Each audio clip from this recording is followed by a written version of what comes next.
Yeah.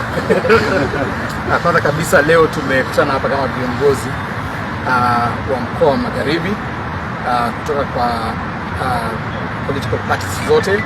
Hatujaangalia chama, tumesema tukutane kama viongozi, the new generation leaders, tufanye analysis na pia postmortem, sababu kuna emerging political alignments. Tukasema tuone ile interest ya jamii yetu iko wapi.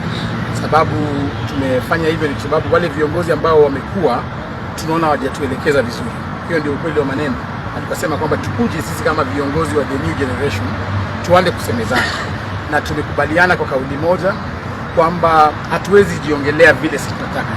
Ile shida ambayo tumekuwa nayo ni kwamba wale viongozi ambao wamekuwa hapa juu wamekuwa kiongea mambo yao kibinafsi, alafu wanasema wana represent community. Sisi tumesema kabla tu decide kitu chochote leo, lazima turudi kwa watu wetu, tusikie wananchi na watu wa mkoa wa Magharibi wanataka nini. So tumekubaliana kwamba tutakuwa na mkutano wa viongozi grassroots leaders wa mkoa wa Magharibi yote, kaunti zetu 5 zote, on Monday kule Kakamega, na tunataka kuleta viongozi wote wakuje tusemezane, tuwaambiane what is our way forward. Tungependa tutembee aje, tungependa tuongee na nani, we want now to chart our way forward as the new generation leaders from the Western region. Thank you very much. As you are aware, I am an export of Western Kenya to the city of Nairobi. And whenever I see these brothers of mine here in the city, Governor Natembeya, you're welcome. He's telling me it looks like the maize is about to be harvested down there. We in the city depend on them to send us some ugali flour and to just have lunch and converse. And as I say, as they have said, we have very many challenges in this country. And one of the things that I hold very clearly in my head is that as leaders you cannot just sit and do nothing. When there are challenges that are facing the people, I think it is incumbent upon us to come and together, to reason together and try to see how we can be able to provide solutions to some of the problems we have. As you know, even the governor and these members will tell you, Western has also seen a lot of the Gen Z protests, and they are raising critical issues that need to be addressed. And it is our hope and desire that out of this consultation and the meeting that has been proposed in Kakamega, we can all agree on what it is that we need to do as leaders living in this time right now when the leadership is upon us, to be able to provide some solutions to the people of Kenya. Thank you. Okay. You said the people who are in government right now from the Western region are failing. I think there is a common indictment on everybody in leadership right now. I don't think it is just the people from Western.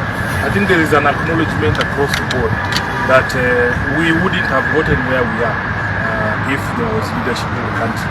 And that realization is what brings all these people together, and many more who will join.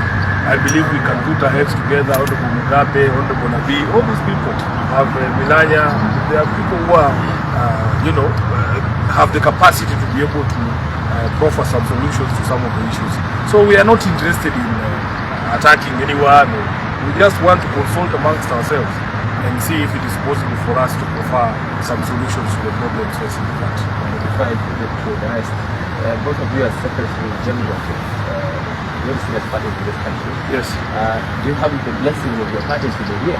No, I don't need the blessings of anyone to meet my brothers. These are the people who will bury me if I die. Yes, it's not about the party. These are my relatives.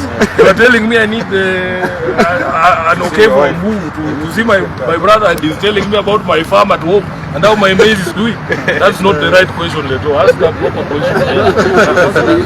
No, we don't need the blessings of our parties. We said we met here from both divides of the political sides, and we came here with the common interest to discuss matters of our community.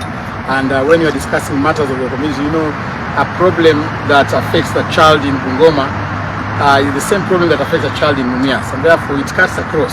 And therefore we said we will put our minds together to get a solution for our people.